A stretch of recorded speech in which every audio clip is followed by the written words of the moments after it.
Thank you everyone for being here. Welcome, welcome. You are attending Aparo's Nonprofit Bites and Insights. Today we are on the second and last webinar of a two-part series around Microsoft Excel Essentials. If you attended last week's sessions, welcome back. If you did not, no worries. You are still going to receive a lot of great tips and tricks today. The webinar last week was recorded as well. That has been uploaded to the website as well as a YouTube channel, so you are more than welcome to review that on your own time. I am pleased to share that Mike Halsema is back to lead the second webinar. Before I turn it over to him, though, I do have a few items I want to quickly go over. One is a housekeeping. So this webinar is being recorded as well. Just like the first session, it will be uploaded to our website as well as our YouTube channel. However, all of you who are attending live today are going to receive a follow-up email from me. It'll include the direct links to the recording, so you don't need to go searching for it. Q&A and chat box are available for you to use. We do have a big group of us joining, and more people are coming in. So please, I request that you drop in questions in the Q&A box. That'll just help us stay organized with your questions. Chat box is available for you to use. Now I know Excel, there's a lot of different ways that you could do certain things. So if you yourself have a tip or a trick that's relevant to the topic on hand, please drop that in the chat, share your knowledge. So if you are new to Aparo and what we do, really quickly, we are a nonprofit ourselves. We are based in Charlotte, North Carolina. And essentially what we do is we help other nonprofits with all things technology. We offer a wide range of services to help meet the needs of the nonprofits. Now, this webinar is focused around Excel, so I'd like to give a couple examples just to give you an idea of how you might utilize our services.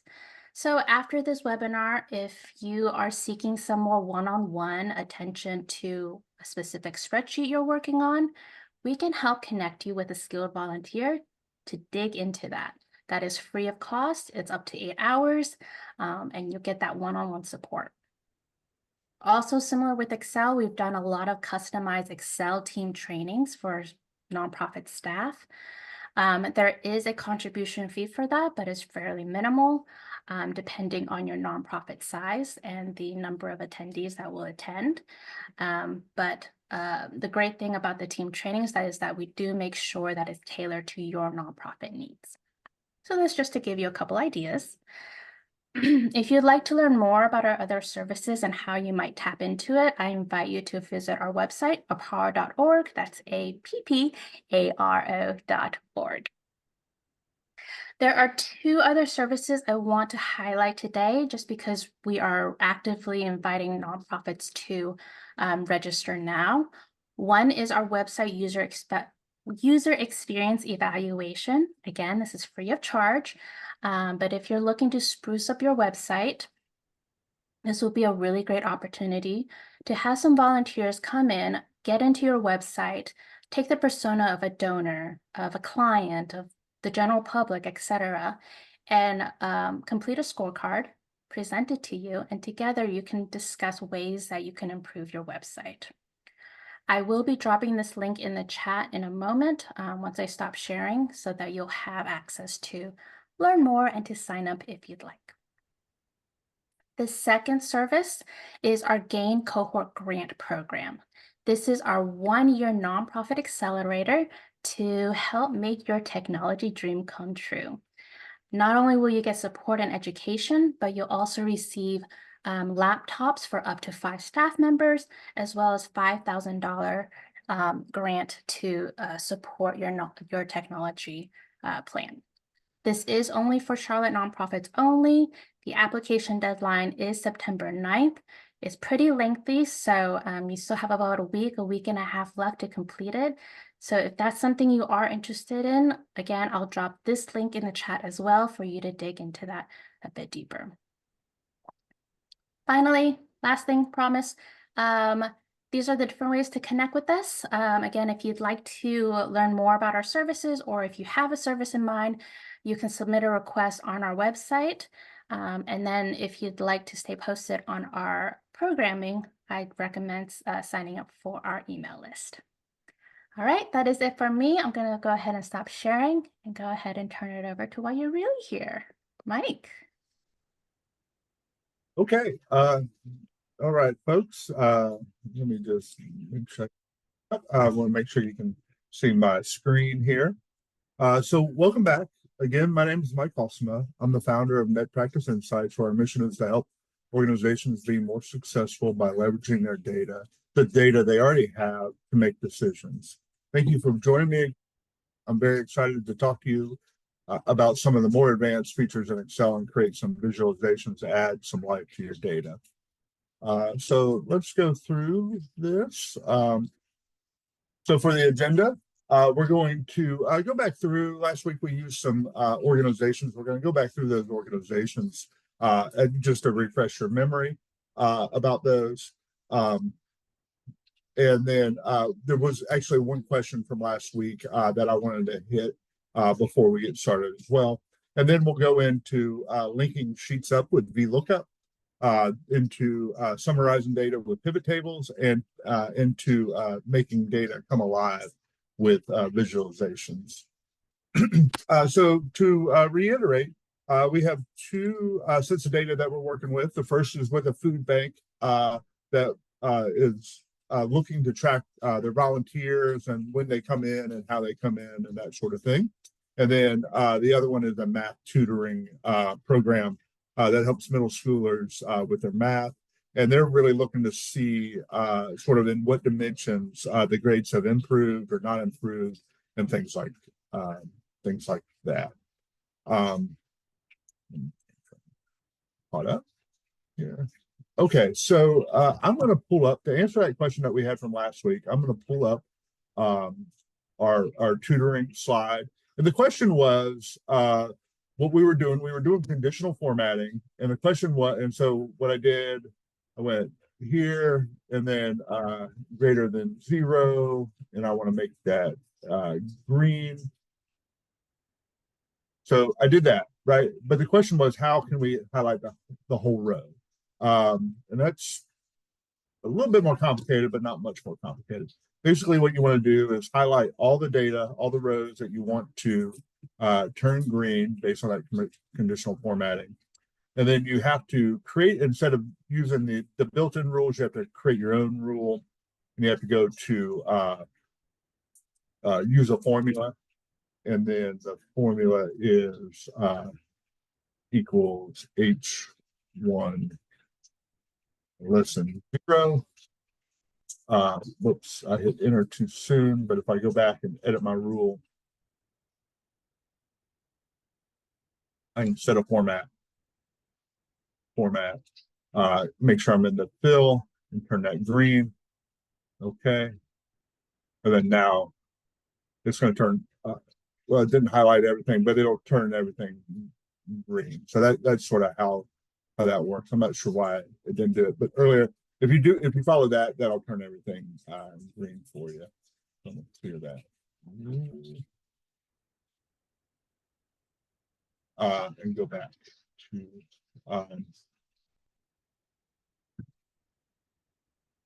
sorry for the back and forth, but I wanted to make sure we got that rule, that question answered before we started.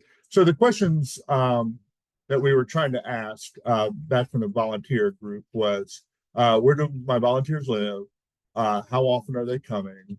Are they coming with work or civic organization? Do they come in more often when they receive social media and email? And then for the math, we're just really looking to see, does grades improve? Does it better with the school? Does it improve overall grades?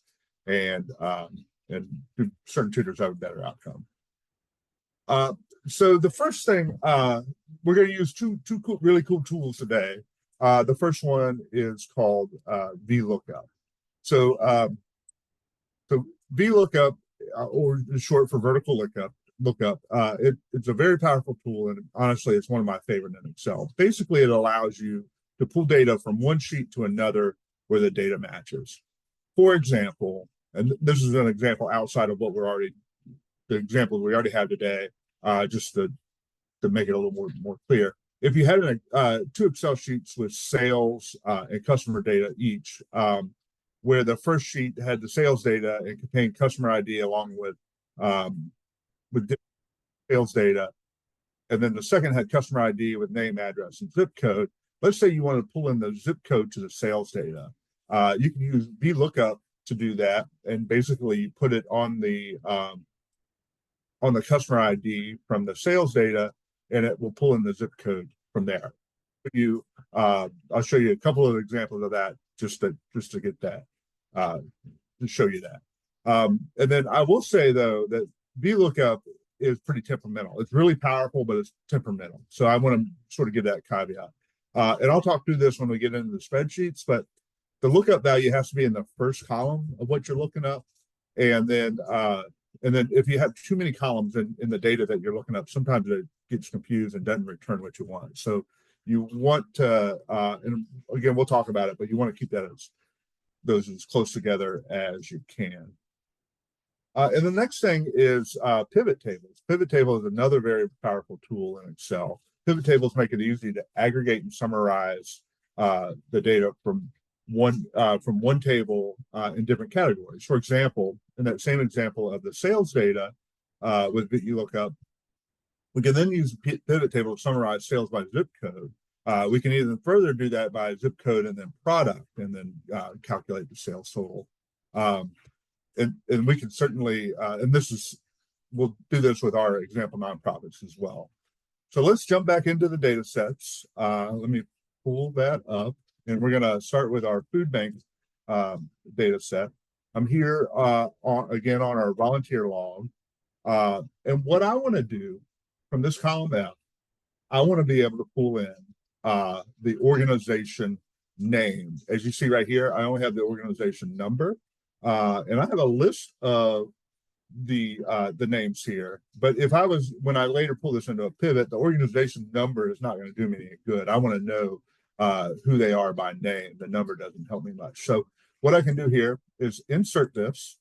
And so I want to go here, and I go equals VLOOKUP. You can also pull this up in the formulas tab. And then right here, once I do that, it tells me what I want to look up. So my lookup value is going to be the first one in the organization column. And then my table array, that's basically the data that it's searching. That's back here on the organizations. So I want to make sure I get the whole table here, or start at the top. Quickly, are you able to make it bigger? Yeah, sure. I'm sorry. Thank you. I'll have to escape and then start back over, but I'll make that one bigger. That's great. Thank you. I'll make this one bigger, and then I'm going to just quickly type in my the lookup is where we were. You can go tab here, and that'll do that. So then we want to get our the data that we're looking up, and then we go over to the tab. And you want to make sure you get the whole table starting from the top, but you really only need to go as far as where the data is. So I only really need to highlight these first two columns because my my organization name is in the second column. And so then once I have that, you see it's filling it out up here. So it's going to look in F2 and match on this list, anything between A2 and B51. And I'm asking, I put a 2 here because I'm asking for anything that's in the second column of that array. And then I type in false. And that false means that false question is asking whether it's looking for close matches. And I say, no, I don't want close matches. I want an exact match. False is typically the one that you always put in here. I've never had any luck getting close matches to work. So you'll see that has NA right here. We're going to address that in just a second. But the first thing I want to show you, once you do that, what I like to do is put a $sign in between all of these numbers. And what that does, that locks your table. Remember, as we were copying and pasting things last week, Excel's really smart and assumes that you want to go to the next line, either over or next line down. But in this case, it would slightly move our table down each time. So putting the $signs in front of it locks it in. So it's always looking at between A2 and B51.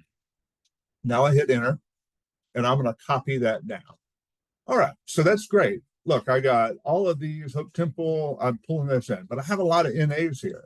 This non-applicable means that it looked over there and it didn't find what I was looking for. And that's because I put self here. Remember, in this case, we're looking for folks who either came in by themselves or came in with their organization. So anybody who's self is not listed. What I can do two things here. I could put self as an organization over here, and that would be fine, but I don't want to do that. Another way to do it is I can use something called if error, and basically I'm going to tell it what to put if it's an error there, if it can't find what I'm looking for. And that's a good way to do it, because many times it's not really an error, it's just that your data is not there. So if these can be a little tricky to get in when you add them in, if error, and I want to tab on that. So that put the parentheses, and then I need to put it in quotations, self. Close my quotation and close my bracket. So now it's saying if error, it's saying do the VLOOKUP, but if there's an error, I want you to put self in there. And so you see it put self right there for me. And now I can copy that all the way down. And so great. Now I've just been able to pull in my organization. And actually that did it. Didn't say that. So that pulls that in, and now we're good. One thing I need to do is give it a name for when I go into pivot tables. Organization name will be fine. I'll know what that is. Perfect.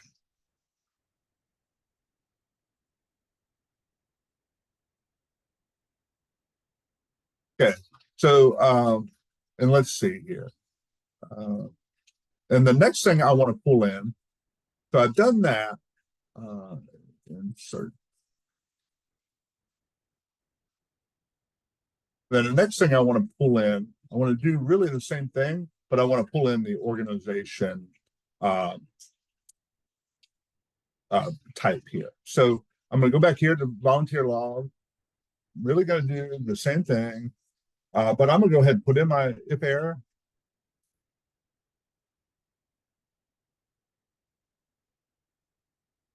I'm going to do my VLOOKUP. And then I want to go back to self. Comma there. Go back to my organizations. I want to make sure I highlight the first 3 columns now, because I'm pulling it from the 3rd column. False. While I'm building this out, I can go ahead and just lock this in so I don't have to go back and do it. And then I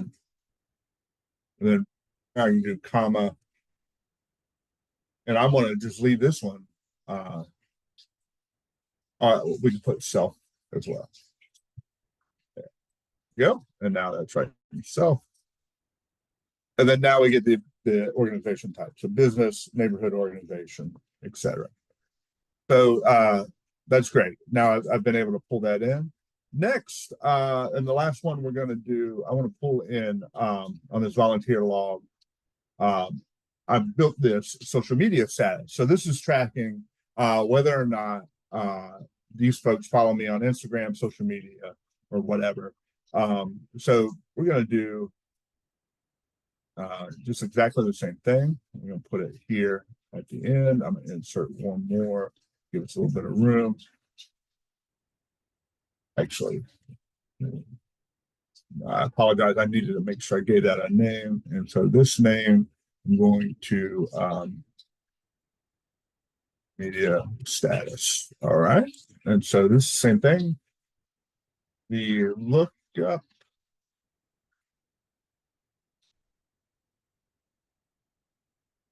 And then I want to go back to now I'm looking based on the volunteer number. So I'm going to highlight that cell. We go back to my volunteer list. And you see how this is all the way over here. This is where I was talking about. It gives you some trouble pulling it in sometimes. So you can do this in a couple of different ways. What I the most easiest approach to this for me has been to just move this column.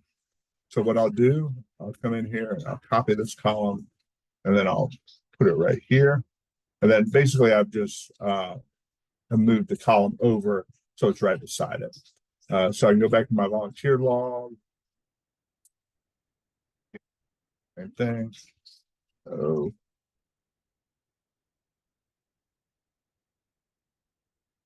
actually.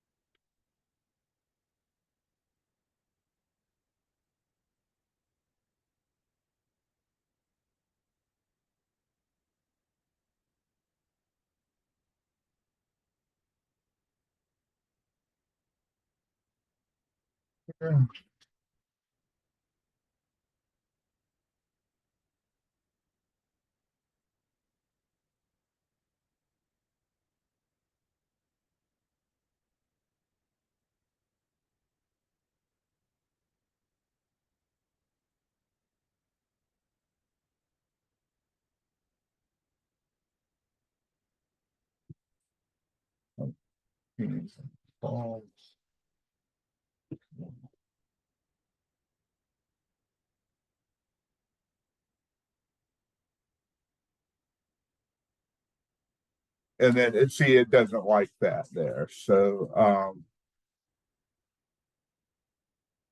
what I can do is, like I was saying, just and you get so many shoots, you get confused sometimes. So I'll cut this and then bring it all the way over here and start to cut cells, and then here, and I can mess around with and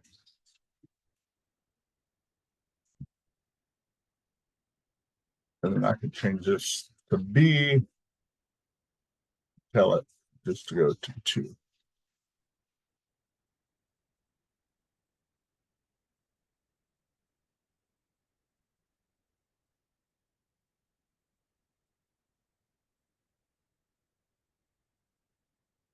I apologize. I'm running into some problem I didn't think I was going to have.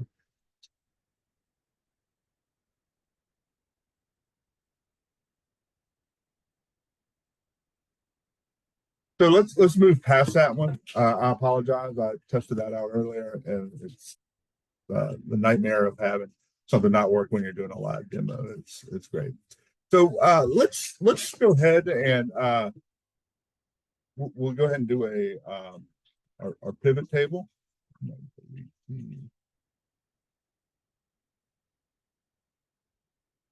And so how we insert a pivot table is we just highlight the whole table.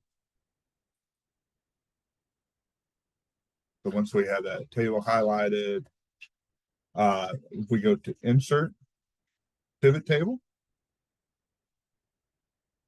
and we have that. All right, so now we're on the pivot table. So what you'll see here is the pivot table fields match all of our columns that we had over on the other side. And so Make you it can bigger, move. Mike? What's that? Is it possible to make it bigger? Yeah, sure. All right. Hopefully that's better. I don't think I can make that any bigger. Sure. No, it's just making that bigger. I apologize. I can certainly send some screenshots later though, if that's helpful. Um, so what we want to do, and so we have a couple of options here. Basically, the way this works is you just drag stuff down to these columns. So let's say I want to know the organization type and the organization name. And then I want to get a count of and I want to break this down by the volunteer name and the hours worked. So I can drag, and so I have those in my rows. You see, those are starting to build out, and then I have business, neighborhood, all that, right? And so now if I go volunteer name and put it over here and say, I want to have the count, it makes it the count. So I know that throughout all of this, my whole data set, I have 100, first of all, I have 486 people who have come in as self. I have 193 under a business category, and that's Central Church, Central Council, all of that. So it just breaks down the numbers for us. And then if I want to do the hours worked real quickly, now I really have something here. So I know that I've had 2,200 hours worked with people who come in on their own in the business category. I've had 853 of those volunteer groups bring people in, and I can expand these to really drill down to each individual organization. If I wanted to visualize that, and I'm going to jump around a little bit to show some visualizations as well, I can insert a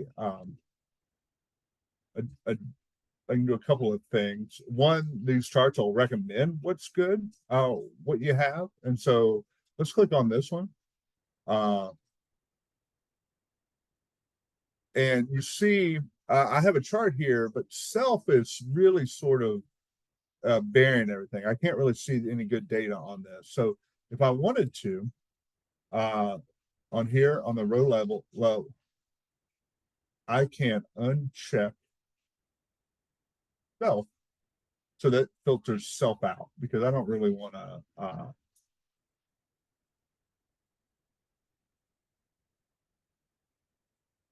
it's really messing with my data. I can't really see very well. And so now I'm able to see this.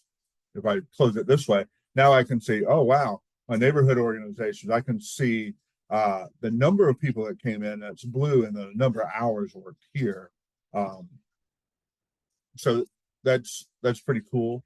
If I wanted to do, I can also do like a pie chart or the more popular one today is the donut chart, but it's really just a pie chart that shows me the number of organizations I have. So now I have two pretty good graphics here that can tell me some stuff. So I have some options in both of these. I can drill down or not. Options if I click on the chart, I can change some formatting, some styles and things like that. I can make it so like that stripe line. I can also add in some titles. I can add in some a chart title if I want. Um,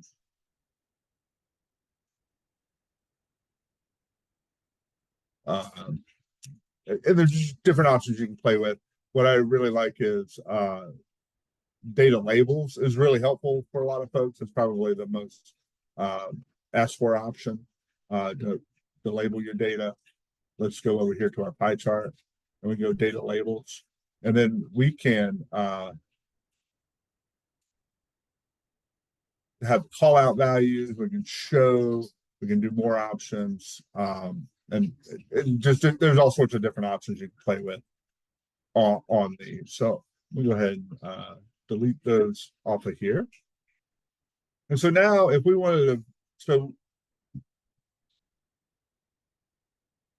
so if we wanted to sort of get an understanding of how often they come and when they come, we can change a few things around. So from we're going to replace org type just by dragging that back up with the volunteer name. And then we're going to get rid of our count of volunteers, and we're going to replace that with the count of the date. So we want to have the date there. And so, and then some of hours. Yep. And so that's what I wanted to have. And so now I can really see all of my people. If this is something I wanted to look at, I can have a good understanding.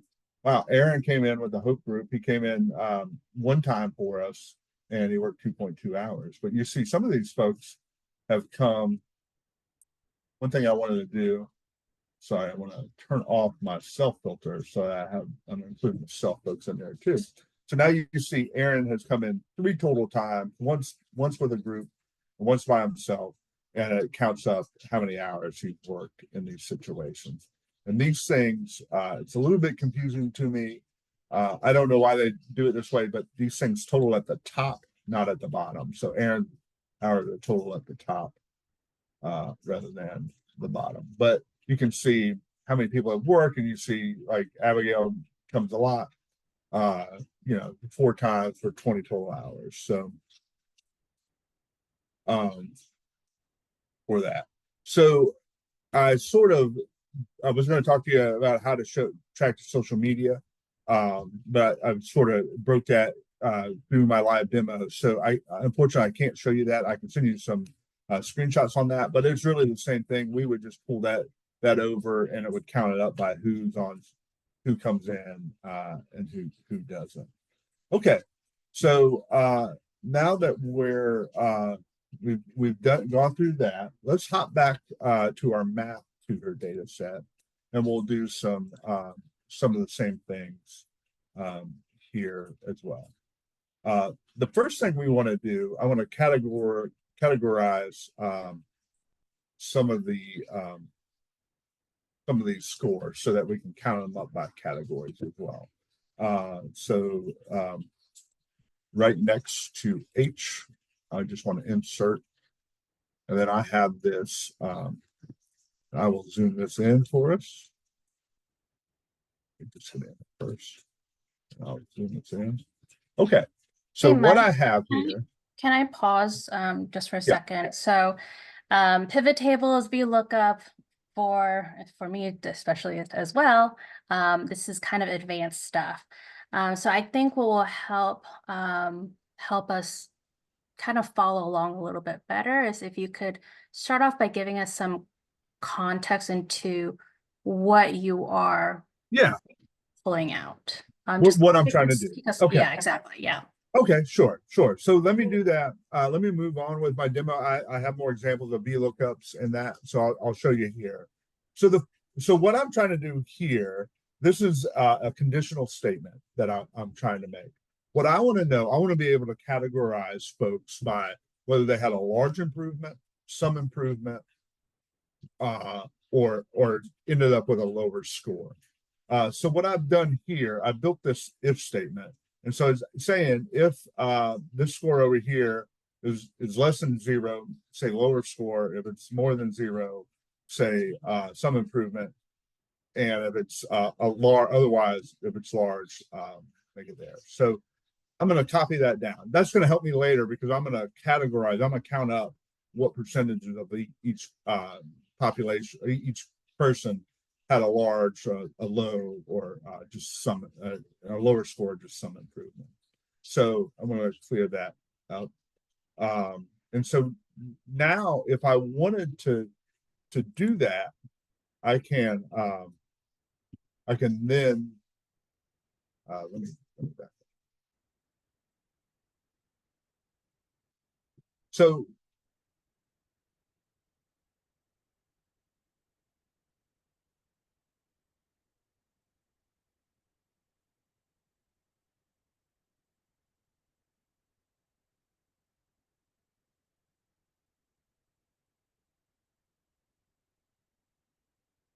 now let's go. I don't have any VLOOKUP examples on this. So let's go to the pivot table and I'll talk through exactly what I'm trying to do on the pivot table now. So again, I'm going to highlight all of my folks, all of my data.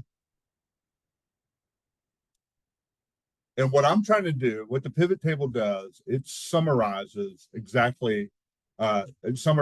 data for us. So what I'm telling it to do here is use this particular data, which is my table that I highlighted, and put it in a new worksheet. What it doesn't like is I didn't give it a name here.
All right, so insert the pivot table, going from there on a new sheet. Perfect. So what we're trying to do is have an idea of what the really to summarize the data. So again, our context is we're trying to see, did students improve overall? Did is one school better with student improvements than the other? Is one tutor better? And then did this improve math grades overall? So what we can do and go students, pull in the students, and then we can pull in um, their math grade, the change in grade for math, right? And then we can look, and this is what we're looking at before. We can just uh, total this up. But so this doesn't tell us a lot, right? But now if we drag in schools, now I can get a pretty good idea.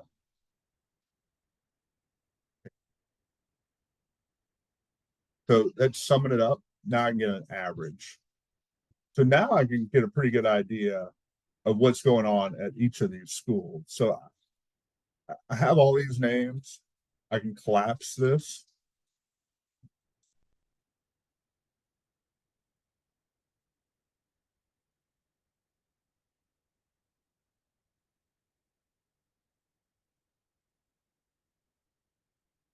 So now I can get a pretty good idea. Oh, what? So Cochran improved by 8 points on average. Ranson only improved by 3. And so that's the context that we're looking at. Like, how can we tell who improved and who didn't improve by at a really high level?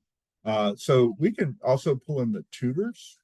So the other question we wanted to ask was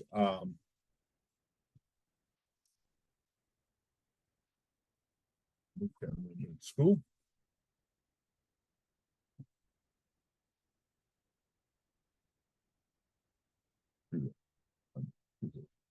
And so now we can have a good idea of individual tutors. I'm going to collapse the entire field. And so now I can see, okay, which tutors did better than others. And so I can see, well, Liam Scott here, he's pretty low. And I can see why that is. That gives me insight. This summarization gives me insights to gather it up all by school, all by tutor. I hope this is making sense in context. If not, I can certainly help you understand it better in the question section and things like that.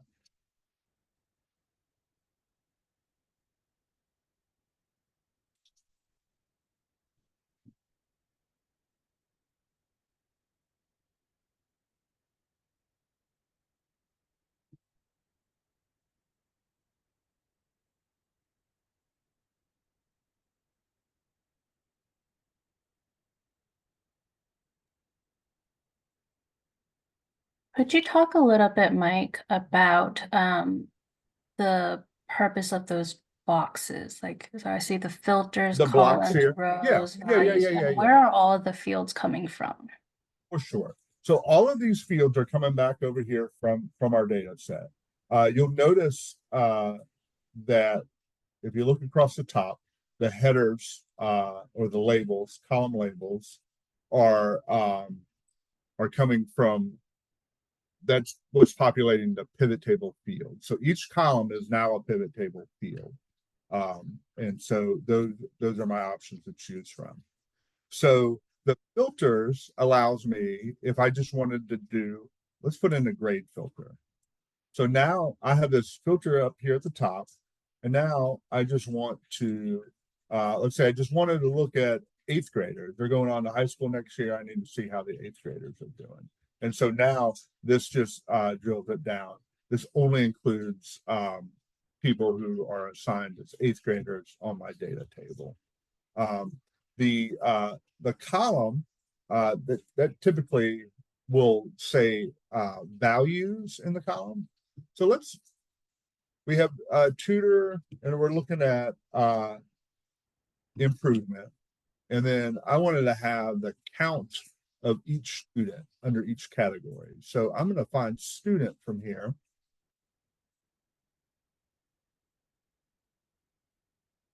Student name. And then what this does, first of all, it shows me how many students are assigned to each tutor. So that's some good summarization. I see some folks have a lot, some don't have very many. And then if I expand this,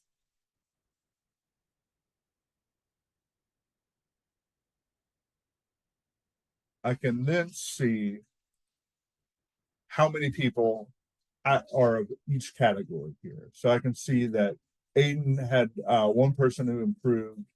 Let's turn off this filter so that we see all of our data. And I can see how many people she's had in each category. Up there, if that makes sense. And then the columns is anything that you have in a column here. If we were going to, let's say we changed improvement back to student name, and we got rid of the count of the student. In the column, we might have something like what school they go to.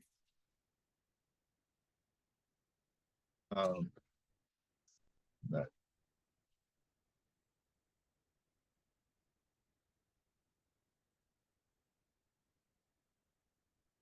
And so that will do that. What the other, and so the columns is just what's going across.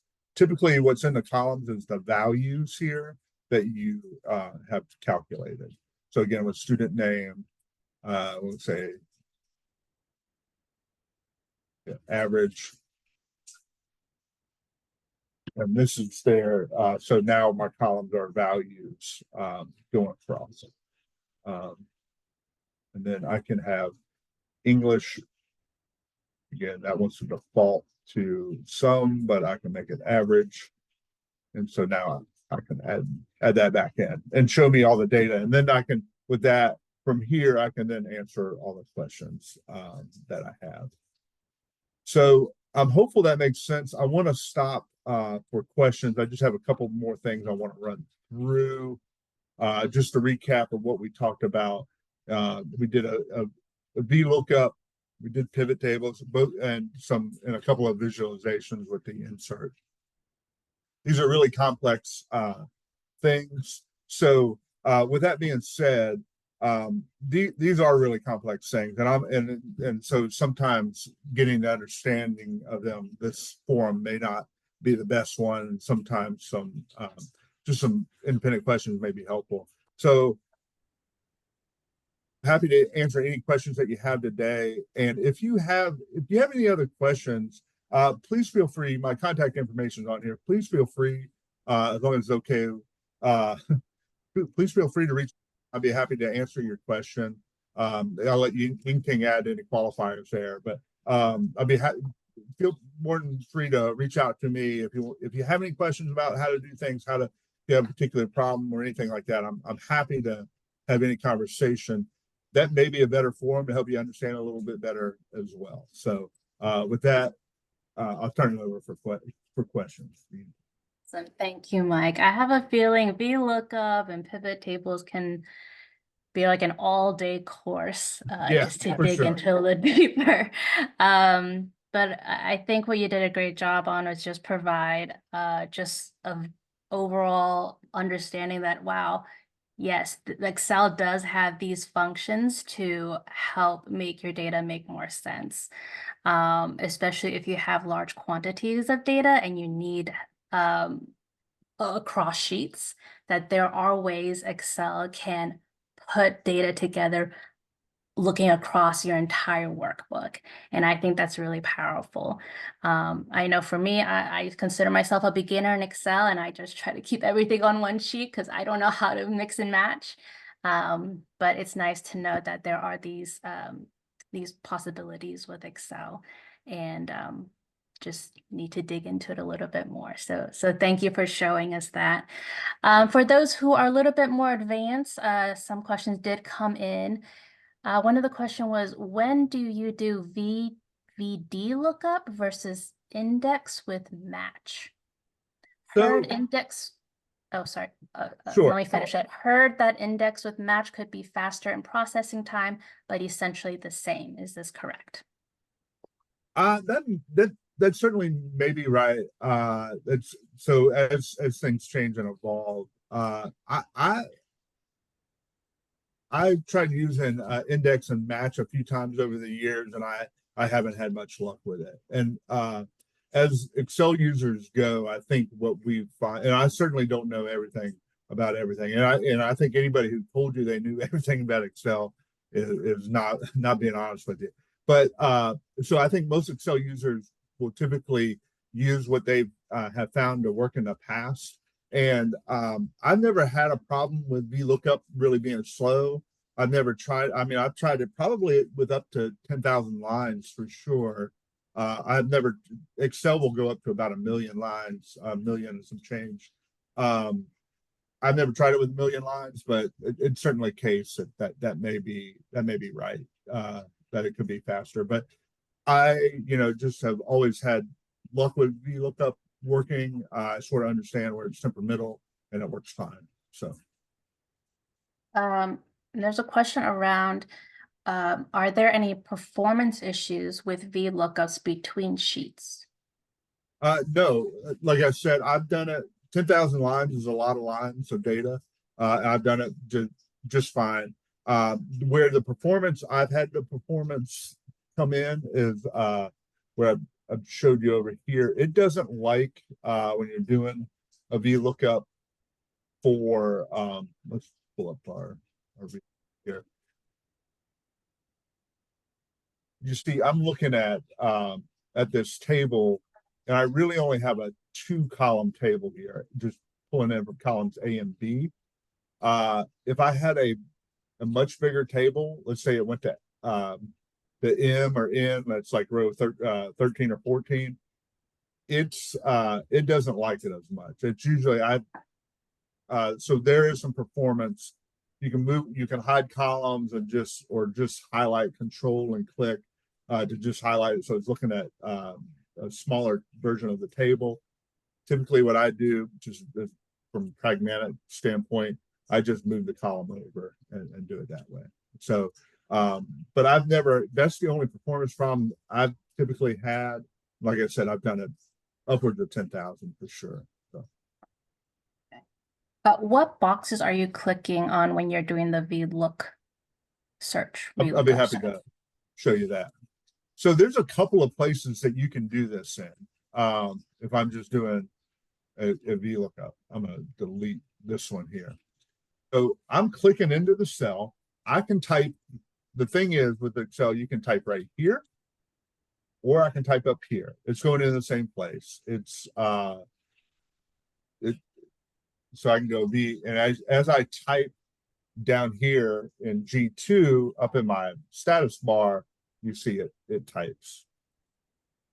And then I like to hit tab so I get the right name. The computers, and this is more of a coding thing, but if you get the opposite computer when you code, it's real temperamental. So I like to just hit tab so the computer puts it in rather than me typing it in, because I'm bound to misspell something.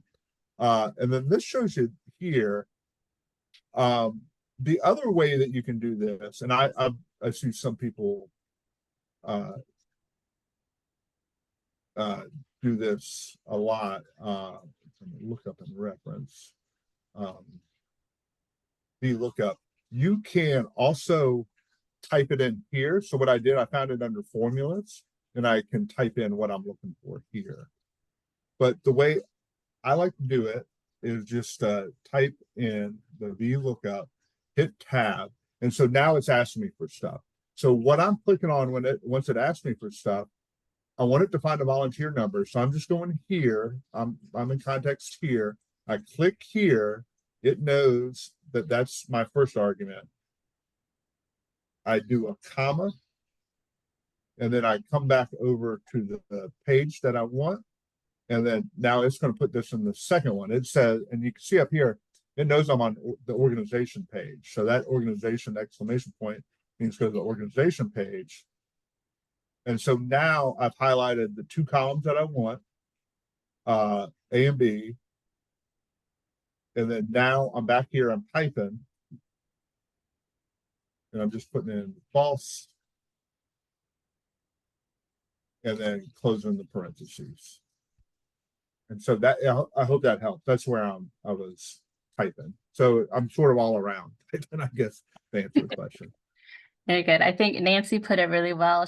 Well, first of all, she said, thank you, Mike. VLOOKUP is difficult to understand when first introduced and it takes practice. Yeah. So I definitely agree. It looks like it takes practice. I have not done it myself, but I can certainly see that it's purpose and it's Yeah. helpful, but it does take some time to understand. Yeah.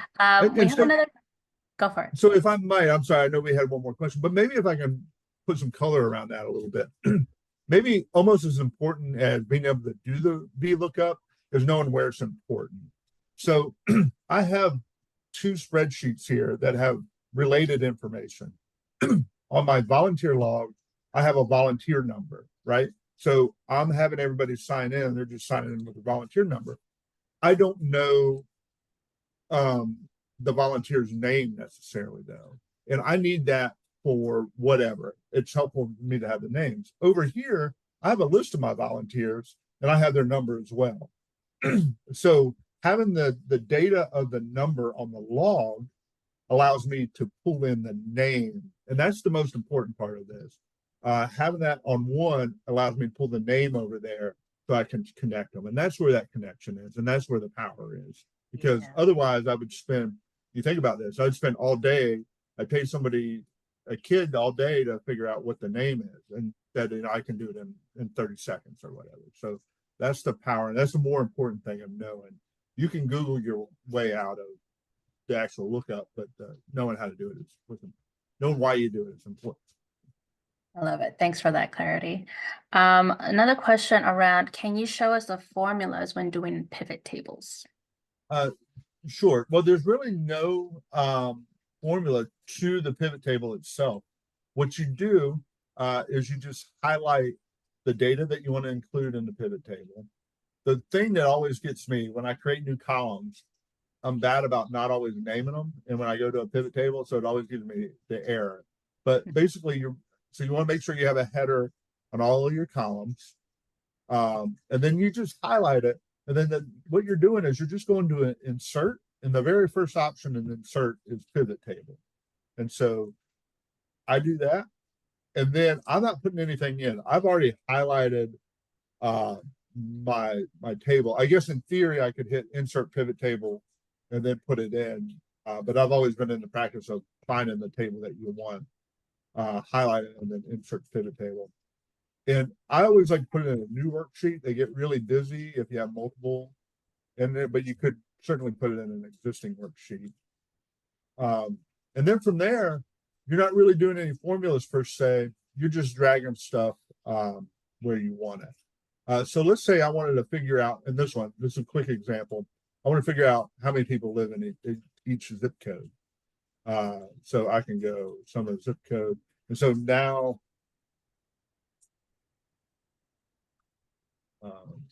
I'm going to change this to count.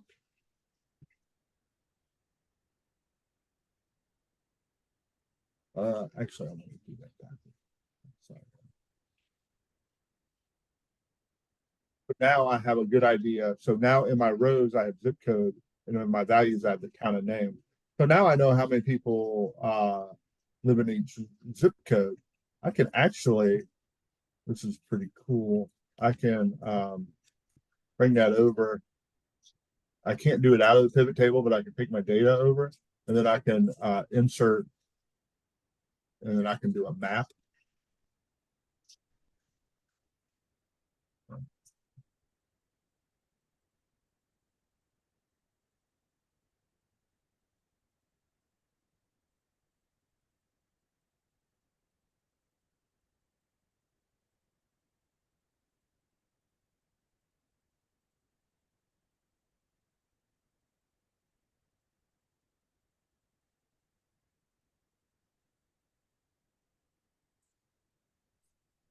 I'm gonna insert a map with that.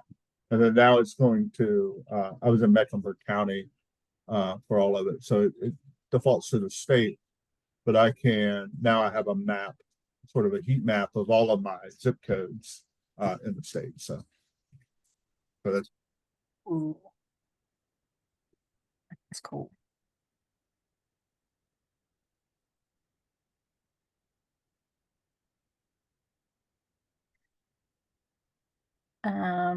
We got a few more thank yous, Mike's. Tyler dropped in a link in the chat that might be helpful for folks, so feel free to click on that. I will keep that link as well to drop in the follow-up email.